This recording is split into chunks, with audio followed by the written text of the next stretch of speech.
चलिए आगे बढ़ते हैं। सुप्रीम कोर्ट ने स्पेशल इंटेंसिव रिवीजन यानी कि एसआईआर को वैध ठहरा दिया है। फैसला सुनाते हुए सुप्रीम कोर्ट ने कहा कि चुनाव आयोग को संविधान के अनुच्छेद यानी कि 324 के तहत यह अधिकार है कि वो मतदाता सूची के नाम शामिल करने के लिए नागरिकता की जांच करे।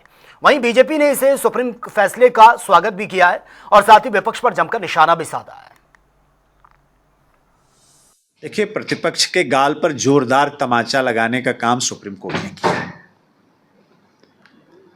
भारत के चुनाव आयोग की प्रशंसा पूरी दुनिया करती है और भारत में जब चुनाव आता है तो भारत के चुनाव आयोग की कार्यप्रणाली को समझने के लिए, कार्य पद्धति को समझने के लिए दुनिया यहाँ आकर उसका अध्ययन करती है। भारत की इतना प्रतिष्ठित प्रतिष्ठान है और उसको कितनी बार कटघरे में खड़ा करने की कोशिश की गई, उसको कितना हमला हुआ चुनाव आयोग के ऊपर।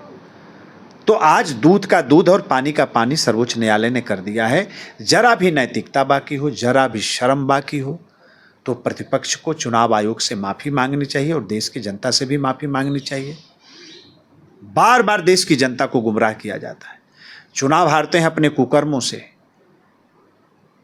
लेकिन आरोपित किसको करते हैं? भारत के चुनाव आयोग को। तो जनता से भी माफी मांगनी चाहिए, चुनाव आयोग से भी माफी।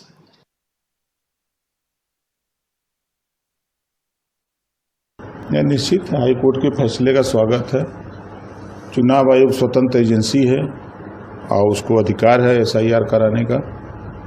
एसआईआर में जो मृतक हैं उनका नाम निकाला गया है, तो जिसको लेकर के विपक्ष को दिक्कत हो रही है। चूँकि चुनाव में विपक्ष के लोग जाते थे अपना स्वर्ग नरक से, उनको ले आते थे, वोट दिलवा लेते थे और फिर पहुंचा देते थे कि चले जाओ तुम लोग, अब तुम्हारा काम नहीं है।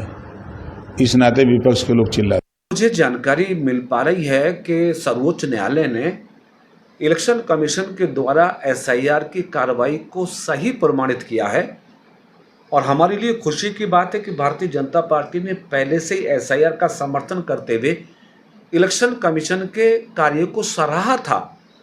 क्योंकि बिहार में, बंगाल में जिस प्रकार से निष्पक्ष चुनाव हुआ और मतदान का प्रतिशत बढ़ा, इसका श्रेय इलेक्शन कमीशन की प्रक्रिया को जाना चाहिए। तो मेरे विचार से सर्वोच्च न्यायालय का एसआईआर के इशू पर इलेक्शन कमीशन को बेहतर प्रमाणित करना एक देश के लिए, लोकतंत्र के लिए अच्छी खबर है। अखिलेश यादव जी फर्जी एनकाउंटर की बात कह के मुझे लगता है जैसे अपराधियों का आज भी समर्थन कर रहे हैं। यानी जिस गलती की वजह से अखिलेश जी को सत्ता से दूर उत्तर प्रदेश की जनता ने रखा है, यदि आज भी वो गलती दोहराई जाएगी तो 2027 में बुरा हाल हो सकता है, होगा समाजवादी पार्टी।